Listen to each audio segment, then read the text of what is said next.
오는 13일 등교 개학을 앞둔 고3 학생들이 코로나19 증상이 있는지 자가 진단을 시작했습니다.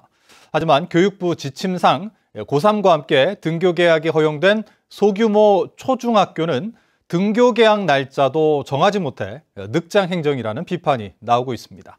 김항섭 기자의 보도입니다. 올해 고등학교 3학년인 신윤중 군. 등교 개학을 앞두고 코로나19 자가진단 인터넷 사이트에 접속해 개인정보를 입력해보지만 오류 메시지가 뜹니다. 교육행정정보 시스템에 자가진단 대상자가 입력되지 않으면서 접속 자체가 불가능한 상황. 당장 다음 주 13일부터 학교에 가야 하지만 코로나19 감염에 대한 우려는 더 커집니다.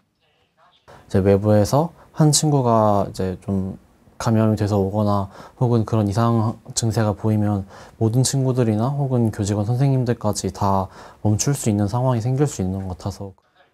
제주 지역 30군데 고등학교 3학년 학생 6천여 명에 대한 자가검진이 시작됐습니다.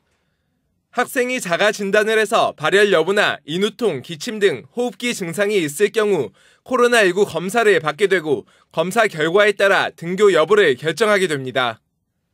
하지만 학교별로 자가검진 공지 시점이 달라 학생들이 모르는 경우가 있는 데다 무증상의 경우에는 감염자 구분이 쉽지 않습니다.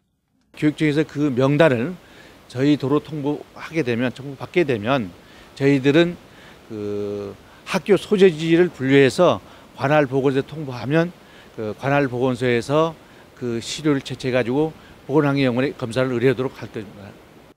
전교생이 60명 이하인 소규모 초중학교는 더 큰 문제입니다.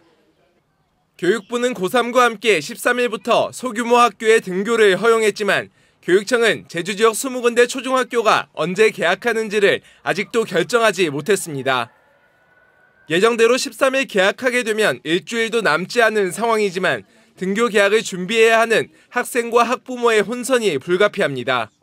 학교 상황에 따라서 조금 차이는 있을 수 있지만 교육청에서는 학교에서 승인 요청이 오면 검토를 해서 승인을 하고 등교 수업이 원만하게 진행될 수 있도록 지원을 다하도록 하겠습니다. 등교 개학이 일주일도 남지 않았지만 소규모 학교의 개학 날짜도 결정하지 못하면서 늑장 행정에 따른 학생과 학부모의 불안감은 커지게 됐습니다. MBC 뉴스 김항섭입니다.